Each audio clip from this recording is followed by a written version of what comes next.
Know your prospect. In this lesson, we're going to cover the fundamental principles that as a sales individual, what you need to adhere to in order to find the right prospects and the right partners to work with you.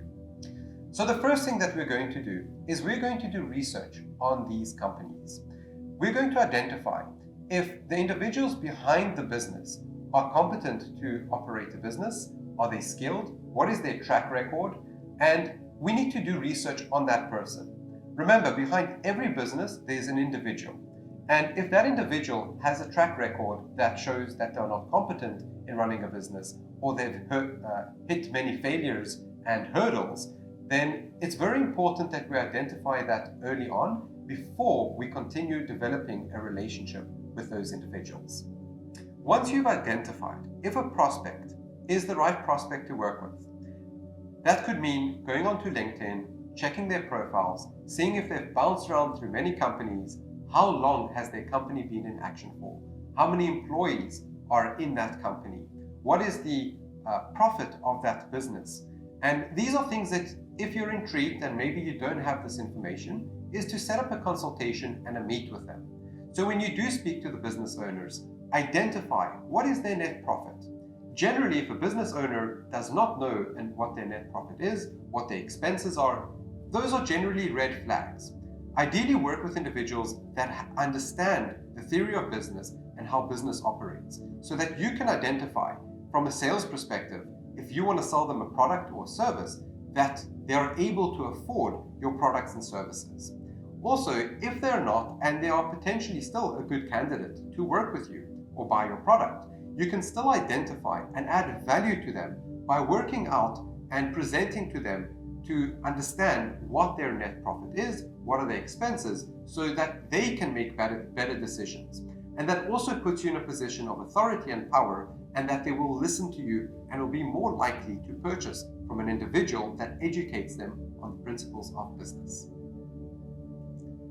So once you've identified if this prospect is the right type of prospect for you, the next stage that you should go to is to set up a consultation.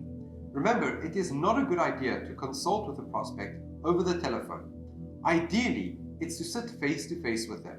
However, you can also set up a consultation via means like Google Meet or Zoom. And therefore you can have a more personal interaction with them where they're actually not too busy and their full attention is on you.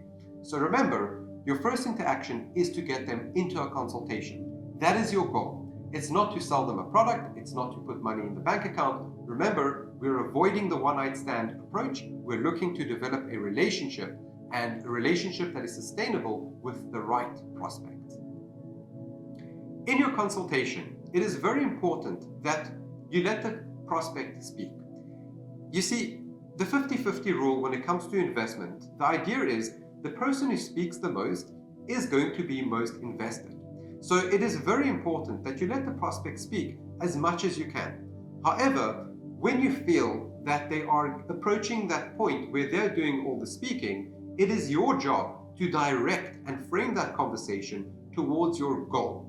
So always identify and qualify the prospect. The questions that you ask need to always qualify the individual that you're working with to make sure that they're the right person to buy your product or to be a partner if you're selling them a service.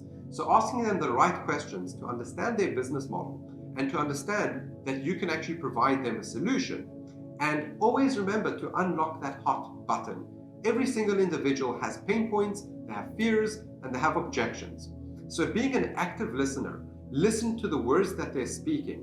Understand that those words are coming from subconscious emotions. When you understand those emotions and what the words are trying to convey on an emotional level, you'll be very quickly able to identify if that individual is the right person to work with you and what their objections are, what their fears are, so that you can answer those fears and answer those emotions. Once you've completed your initial consultation with them and you understand what the emotions are below the reason that they are not going to work with you, or what their fears are, or whatever the thing that is stopping them, you remember your job is to also outline the benefits of your product. So just to give you an example, a benefit versus a feature. A benefit is let's say we're a digital marketing agency and we're a service provider, and we wanted to offer a benefit to a company that we're approaching. One of the things that I would say to that company is say, do you want to double or triple your revenue within 3 to 4 months? That is a benefit. That is something digital agencies do.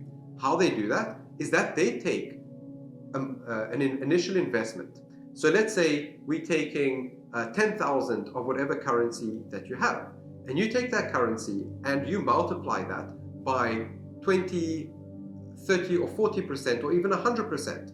How we do that is that we take 10,000 of whatever your currency is, we take that money and we create adverts. Those adverts will then lead into individuals clicking on them, interacting with them, and becoming potential clients by coming to your door. Then you as the business owner would then need to go and approach that client and make sure that they go and utilize your service or buy your product. And in that way, digital agencies make money. So it's very important to focus on your benefits. Stick to benefits. Remember, if a client or prospect is not interested in what you have to offer, it's probably because you didn't listen to their objections, you didn't listen to their fears, and you failed to highlight the benefits that they were initially interested in your initial call with them. So make sure to always highlight and understand the objections, their fears, and always highlight your benefits of your product or your service. It's also very important to understand not to qualify yourself too much. So self-qualification is when an individual is explaining themselves to you. To give you an example, if you do not have rapport with somebody and you qualify them, they will tend to be very defensive.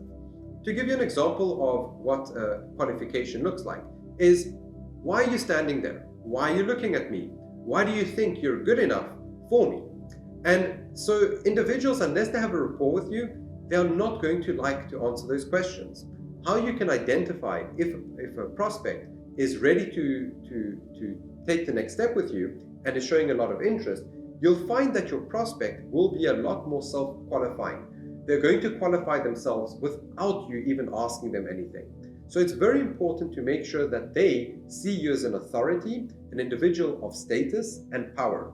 And one of the ways that you can also do that is mention about testimonials that you've had, the type of clients that you have worked with in the past.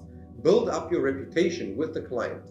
Remember, they're coming from an angle that they have no idea of who you are, and so you need to build a reputation with them, and you need to build power, authority, and status. And you do this by storytelling. You explain to them exactly what you've done, how you've worked before, and you really draw an image, an idea for them, and that is a very crucial thing to do. So make sure to always visualize, draw a picture for them, and explain to them the sort of clients you've worked with and what you've done, especially if you work with high-profile clients. That goes a very long way to build authority.